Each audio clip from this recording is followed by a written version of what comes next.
This is my running shoe rotation that I use to help me run 100 kilometers each and every single week. Now, I probably do have an unhealthy obsession with buying running shoes, and ultimately I only wear a small percentage of the shoes that I do own. Now, I've categorized my running shoes into 5 main categories: my daily trainers, my interval shoes, my Sunday long run shoes, my recovery shoes, and of course my race day shoes.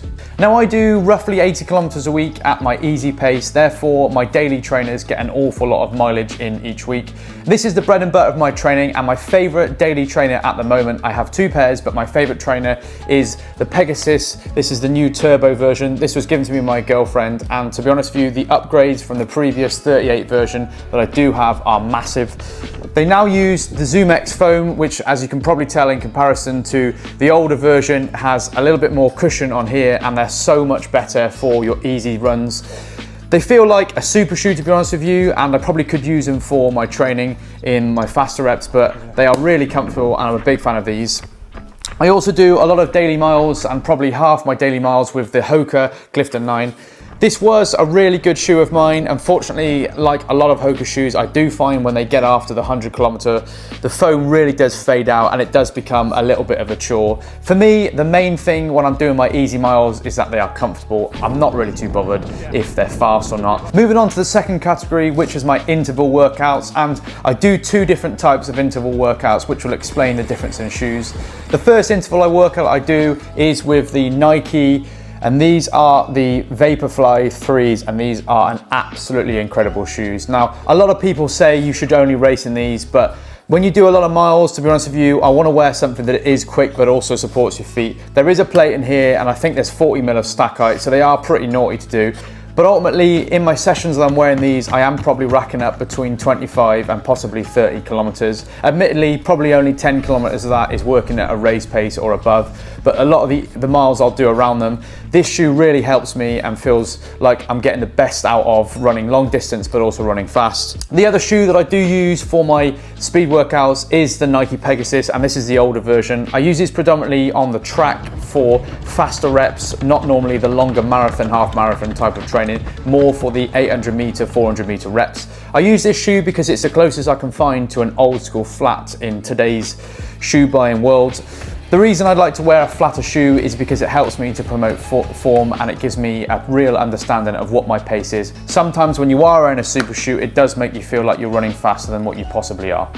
So the third category, and probably the naughtiest shoe that I do own, is the Adidas Prime X Strung 2, and this is honestly one of the most rascal shoes you can possibly buy. 2 carbon plates per shoe, 50 mil of stack height. Unfortunately, it isn't race legal, but my word, it is an awful lot of fun. It does cost a bomb, but they're absolutely incredible. I do my long runs, which tend to be anything over 90 minutes. They feel so supportive, and you can get some seriously good speed out of these. Again, you can't wear them in a race, but unbelievable shoe. They just are ridiculous. The only negative of them is I do find I do get a little bit of heel slippage in these, but when you're training for half marathons and marathons, these are honestly the best shoe you can buy. The other shoe that I do wear on my Sunday long runs are the Under Armour, and these are the Velociti Elites. Now, as you can probably tell, these are a little bit battered, and I tend to wear them in this country in the winter in the UK. The weather's not particularly great. They aren't a particularly flattering shoe, but they do a job. There is a plate in them, and they are relatively cheap, and I do an awful lot of mile in these on a Sunday. So I do quite like them, but I wouldn't say they're anywhere near as enjoyable as the Prime X. Now, for my recovery runs, and these tend to be a part of my easy runs, but these would be the day after a race, or if I'm feeling a little bit fatigued after a training session, I will use the OG Nike Invincibles. I've probably done over 500 miles in these shoes, but these are absolutely staggering even now. As you can see, they are absolutely battered, but I'm still using them all the time, especially here in the winter in the UK. Unbelievable shoe, massive amount of foam to support your feet.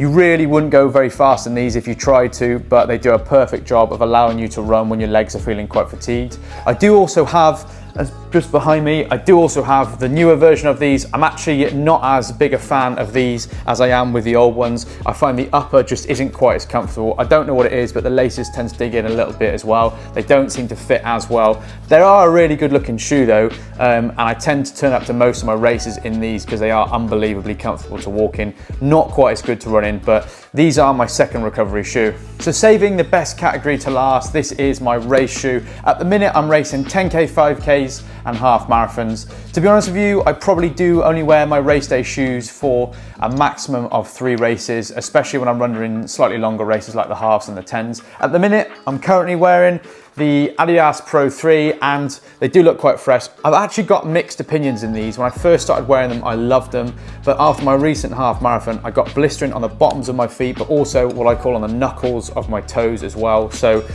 I'm questioning whether I wear these in my next race. I think at my next race, which is in February, and it's the Barcelona half marathon, I'm gonna go back to wearing the Vaporfly. I've not tried the Vaporfly 3, so that's gonna be my weapon of choice. I also, in this country, do a lot of cross-country racing. We're in the middle of December at the minute, and that is prime cross-country time. So I'm wearing these in my cross-country races. These are the Dragonfly cross-country specials by Nike. Really comfortable shoe, really enjoying them. One other noteworthy mention in my shoe rotation is my trail shoes, and I'm currently wearing, unsurprisingly, Nikes again. These are the Pegasus. They are absolutely battered. I tend to do an awful lot of trails at the minute, at the weekends. They're a shoe that's really comfortable to me, and I don't mind putting on if I know I'm going to get really muddy. So I thought I would just mention those ones because they do get an awful lot of mileage out of me.